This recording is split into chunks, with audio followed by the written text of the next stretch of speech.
Sir మీరు రేవంత్ రెడ్డితో గతంలో కలిసినప్పుడు ఆయన భవిష్యత్తు ఏందో మీకు చెప్పారు. ఆయనే చెప్పాడు. ఆ పరిస్థితి అదే ఎంతూజియాజం అదే ఎనర్జీ అట్లే ఉందా ఇంకా? ఎక్కువ ఉంది ఇంకా. ఎందుకంటే ఇప్పుడు అధికారం తోడైంది కదా.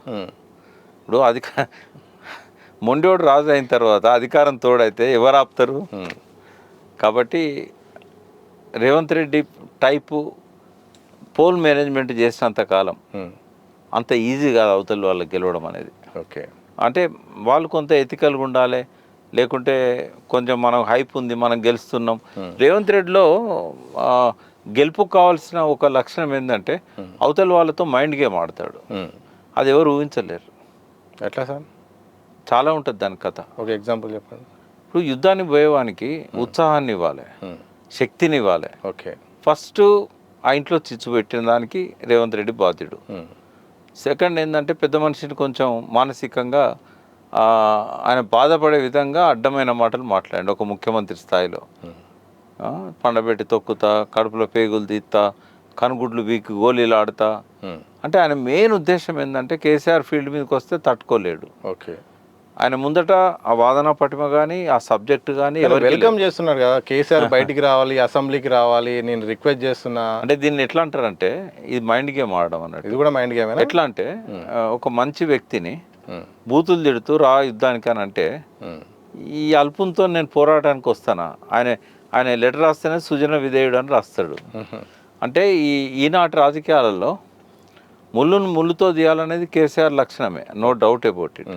కానీ ఆయన దిగజారి మాట్లాడాడు. ఆయనకు ఒక ఉందా ఉంది, ఆయన ఎప్పుడు ఎట్లా మాట్లాడాలనో బాగా తెలిసిన వ్యక్తి. ఆయన ఢీకొనడం రాజశేఖర రెడ్డితో కాలేదు, చంద్రబాబుతో కాలేదు, లగడపాటితో కాలేదు, ఇక ఆంధ్రలో ఉన్న ఏ నాయకులతో కాలేదు. ఓపెన్గా ఒప్పుకున్నదే. కాంగ్రెస్ అధిష్టానంతో కూడా అప్పట్లో ఢీకొన్నాడు. అదే ప్రత్యక్షంగా తను యుద్ధంలో పాల్గొన్నాడు, యుద్ధం గెలిచేటట్టు చేస్తాడు. అట్లా కేసీఆర్ రాజకీయ ఆ చైతన్యం ముందట తట్టుకోలేనని సంగతి రేవంత్ రెడ్డి తెలుసు. అందుకని ఆయన రమ్మని అంటాడు, అడ్డమైన బూతులు తిడతాడు. కాబట్టి అనువుగాని చోటు కేసీఆర్ రాడు. ఓకే, అది మైండ్ గేమ్. తర్వాత ఎలక్షన్స్కు ముందు చికాకు చేయడము, సమస్యలు సృష్టించడము, మానసికంగా వేదనకు గురయ్యేటట్టు చేయడము, ఇటువంటి అన్నీ చేయడంలో దిట్ట ఆయన. ఓకే, తర్వాత అవతల వాళ్ళు గెలుస్తామనే భ్రమను కల్పిస్తాడు, హైప్ క్రియేట్ చేస్తాడు.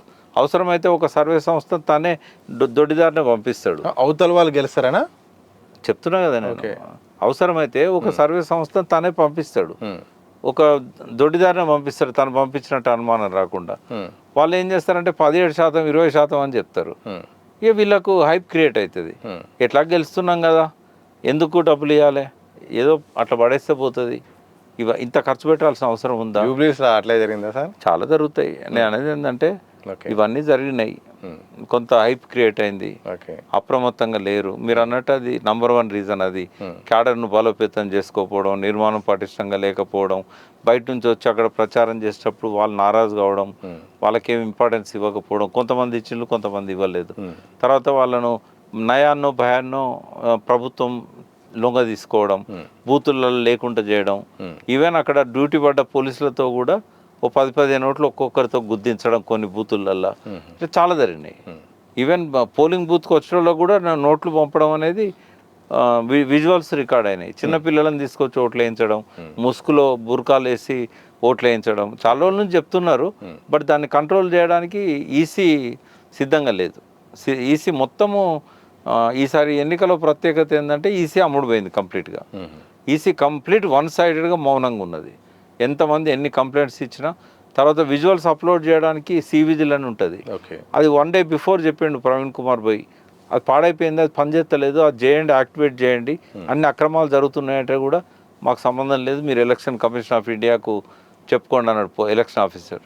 అంటే ఇట్లాంటివన్నీ జరగడానికి ఏంటంటే ఇదే రేవంత్ మార్క్ పోల్ మేనేజ్మెంట్. ఆ 36 గంటలు